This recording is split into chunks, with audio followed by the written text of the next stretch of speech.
If you look at the country of Turkey, at the far right-hand side, you will see a mountain called Mount Ararat. It is 12 miles from the Russian border. Very politically unstable region. On a Turkish map, it's called Noah Ungamshi, which means Noah's big boat. That's the name of the region. They've got signs, you drive right up to it. Noah's big boat, this way, 5 kilometers. In 1960, this was discovered by a high-altitude surveillance plane. In 1978, there was an earthquake, and either it lifted up or the ground dropped down. I don't know, the result's the same. It is now sticking up out of the ground about 18, 20 feet. Ron Wyatt died in 99. He was a good friend of mine.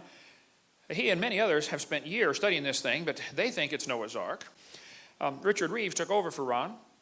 There he is in front of his model of Noah's Ark that he built. But according to them, the Ark has collapsed.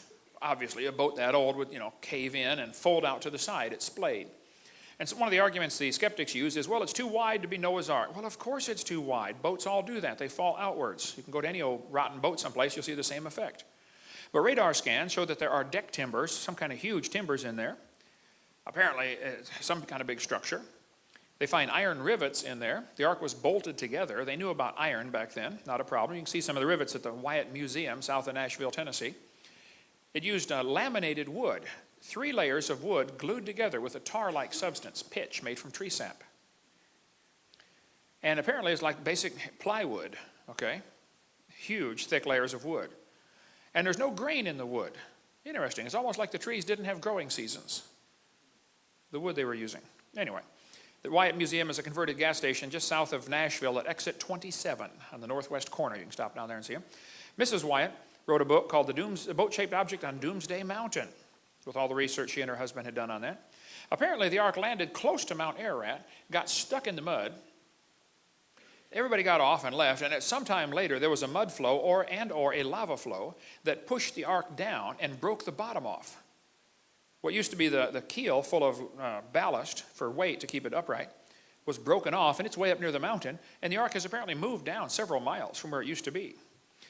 It used to be way over here at the left at a little village called Kazan, which in Turkish means village of 8.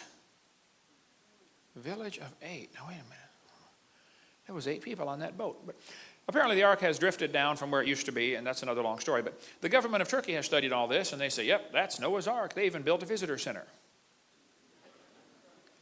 Now, some folks have said, oh, it's not Noah's Ark, it's a boat-shaped object, it's just a flow stone. It's flow formation around a stationary object. When mud flows around something, it makes that teardrop shape, like an airplane wing.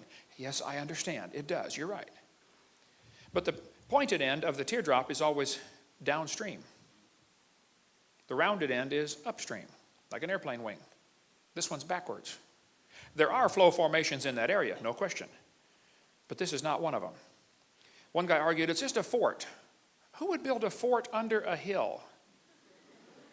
Duh. The guys throw rocks down inside, The Bible says the Ark will be 300 cubits long. Now, a cubit is elbow to fingertip. I'm 6'1". My cubit is 21 inches.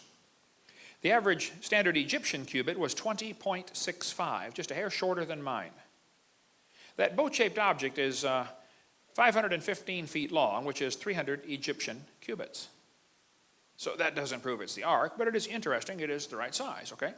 It's about 2/3 the size of the Titanic, about 2 football fields long. Pretty good-sized boat. In that region, near the village of Kazan, they found 12 giant rocks that weigh 9,000 pounds. These rocks appear at Kazan, 9,000-pound rock, and they have holes in the top. Apparently, this rock was to be held over the side of the boat to be what's called an anchor stone or a drogue stone. And the hole in the top of the rock is curved. I have drilled a lot of holes in my life. I've done a lot of building construction. I don't know how you would drill a curved hole through a rock. But there they are. When the Sea of Galilee dried up quite a bit here 10 years ago, it exposed all kinds of beach that had never been exposed in centuries. And all around there, they found hundreds of small rocks with holes in them. It's a common practice in stormy areas like that to put rocks around the side of the boat to keep the boat stabilized. Give it some weight. If it gets windy, you drop them down into the water, and you now have a sea anchor all the way around the boat. But anyway, there are a lot of folks who think these rocks were actually drogue stones or sea anchors for Noah's Ark. What this would do, this would make the boat stable during stormy weather. It's almost like you're anchored to the water, if you can imagine that. And if it really gets windy, the rocks are going to drag behind you, And now you're always perpendicular to the waves. You can't capsize. One atheist wrote me a letter and he said, Hovind, I heard your seminar about Noah's Ark having big rocks hanging over the side. You are so stupid. Don't you know if he had rocks hanging all over the boat, it would slow him down?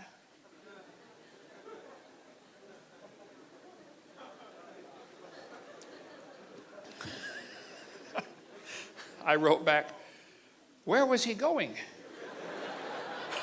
There is no place to go, okay? The whole world's underwater, okay? He's just trying to float. You see, Noah, the instructions are real simple. Get in, sit down, float, land, get out, okay? You don't have to go anywhere.